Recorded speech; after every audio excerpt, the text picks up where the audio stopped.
सुप्रभात विद्यार्थियों, सानंद होंगे। आज आपको हिंदी में क्षितिज पुस्तक से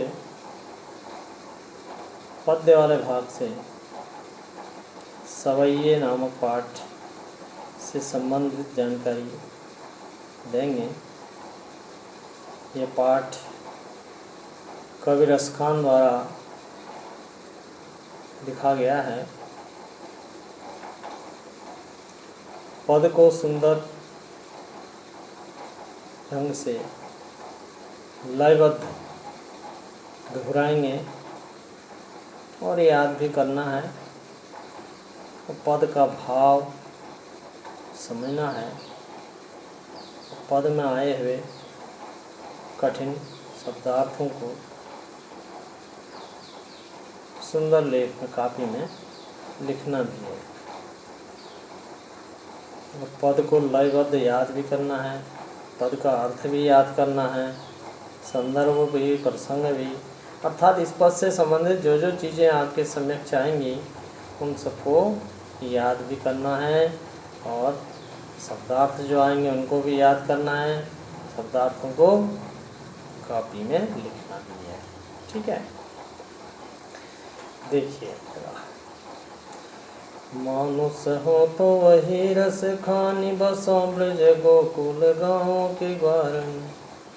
जो पशु हो तो कहा बस मेरो चरो निति नंद की धेनु मझारन। पाहन हो तो वही गिरी को जो कियो हरि छत्र पुरंदर धारन। जो खग हो तो बसेरो करो मिल कालिंदी फूल कदम्ब की डारन। इस प्रकार से ये पद है। पहले पद्य भाग में संदर्भ आता है। प्रस्तुत पद हमारी पाठ्य पुस्तक क्षितिज भाग 1 के सवैये नामक पाठ से लिया गया है। इसके रचयिता कवि रसखान जी हैं। ये इसका संदर्भ हो गया, अर्थात इस पाठ में जितने भी पद आएंगे इस सवैये पाठ से संबंधित सबका संदर्भ एक ही होगा, ऐसा ही होगा। ठीक है। इसके बाद आता प्रसंग या मुख्य भाव। प्रस्तुत पद में कवि ने अपनी अभिलाषा व्यक्त की है कि वह पुनर्जन्म ले तो किस रूप में वह जन्म ले। यह कवि ने अपनी मनोदशा अर्थात अपनी अभिलाषा को व्यक्त किया है पद में। अब देखें ध्यान से इसको। मानुष हो तो वही रस खानी बसो ब्रज गोकुल गाँव के ग्वारन। मानुष मन मनुष्य या आदमी, बसो मन रहूं, ग्वारन मन ग्वालों के। ठीक है। जो पशु, पशु मन जानवर, पशु, जो मन यदि, पशु हो तो बस कहा बस मेरो चरो नित्य नंद। नित्य मन प्राय हमेशा, नंद की नंद नंद बाबा, धेनु मन गाय, मझारन मध्य में या बीच में, पाहन मन पत्थर, पाहन हो तो वही गिरी मन पर्वत। जो कियो हरि छत्र, हरि मन भगवान श्री कृष्ण, छत्र मन छाता के रूप में, पुरंदर मन इंद्र, धारण मन धारण करना। जो खग, खग मन पक्षी, जो खग हो तो बसेरो, बसेरो मन निवास करना।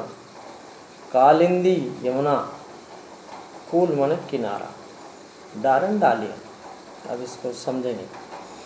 मानुष हो तो वही रस खानी बसो ब्रज गोकुल गाँव के ग्वारन।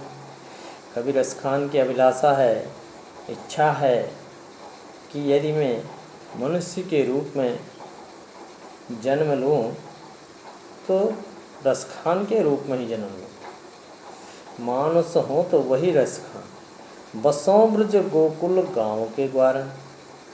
और गोकुल में, गोकुल गाँव में ग्वालों के साथ रहूं। अगर मैं मनुष्य के रूप में जन्म लूँ तो रसखान के रूप में लूँ और गोकुल गांव में ग्वालों के बीच निवास करूं या उनके बीच रहूं। जो पशु हो तो कहा बस मेरो चरो नीति नंद की धेनु मझारण। जो जो मैंने यदि मैं पशु के रूप में जन्म लूं तो जो पशु हूँ तो कहा बस मेरे चरो नित्य नंद की धेनु मझारण। अगर पशु के रूप में मैं जन्म लूँ तो नंद बाबा की गायों के बीच, धेनु मन गाय, मझारण मन मध्य में, बीच में। अगर मैं पशु के रूप में जन्म लूँ तो नंद बाबा की गायों के बीच चरूं। पाहन हो तो वही गिरी को जो कियो हरि छत्र पुरंदर धारण। पाहन मन पत्थर। यदि मैं पत्थर के रूप में जन्मूं तो उस गिरी मन पर्वत, उस पर्वत का पत्थर बनूं जो कियो हरि छत्र पुरंदर धारण, जिसे भगवान श्री कृष्ण ने इंद्र द्वारा की जा रही वर्षा से बचने के लिए छत्र, छाता के रूप में धारण किया था। कह रहा है कि अगर मैं पत्थर के रूप में जन्म लूँ तो उस पर्वत का पत्थर बनो, उस गोवर्धन पर्वत का पत्थर बनो जिसे भगवान कृष्ण ने इंद्र द्वारा की जा रही घोर वर्षा से बचने के लिए छाता के रूप में धारण किया था। जो खग हो तो बसेरो करो मिली कालिंदी कूल कदम की डारन। अगर मैं पक्षी के रूप में जन्म लूँ तो कहाँ बसेरा करो, बसेरो माने निवास करना। जो खग हो तो बसेरो करो।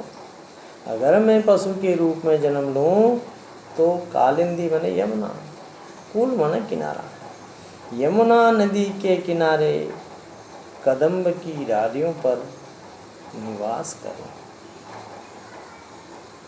कभी कह रहा है यदि मैं पक्षी के रूप में पैदा हूँ, जन्म लूँ तो मैं यमुना नदी के किनारे कदम्ब की डालियों पर निवास करूँ। इस प्रकार से ये कवि के अपने भाव हैं। फिर से देख लेंगे एक बार। मानुष हो तो वही रस खानी बसों ब्रज गोकुल गाँव के ग्वारन। कवि रसखान जी की अभिलाषा है कि यदि मैं मनुष्य के रूप में जन्म लूँ तो रसखान बनूँ और गोकुल गांव में ग्वालों के बीच निवास करूँ। जो पशु हो तो कहा बस मेरो चरो नीति नंद की धेनु मझारन। यदि मैं पशु के रूप में जन्म लूँ तो नंद बाबा की गायों के बीच में चरूँ। पाहन हो तो वही गिरी को जो कियो हरि छत्र पुरंदर धारण। यदि मैं पत्थर के रूप में जन्मूँ तो मैं उस गोवर्धन पर्वत का पत्थर बनूँ जिसे भगवान श्री कृष्ण ने इंद्र द्वारा की जाने वाली घोर वर्षा से बचने के लिए छाता के रूप में धारण किया था। जो खग हो तो बसेरो करो मिली कालिंदी कुल कदम की डारन। यदि मैं पक्षी के रूप में पैदा हूँ, पक्षी के रूप में जन्म लूँ तो मैं यमुना नदी के किनारे कदम की डारों पर निवास करूँ। तो इस प्रकार से इसका ये अर्थ हो गया। पद में यत्र तत्र अनुप्रास अलंकार की छटा दिखाई दे रही है।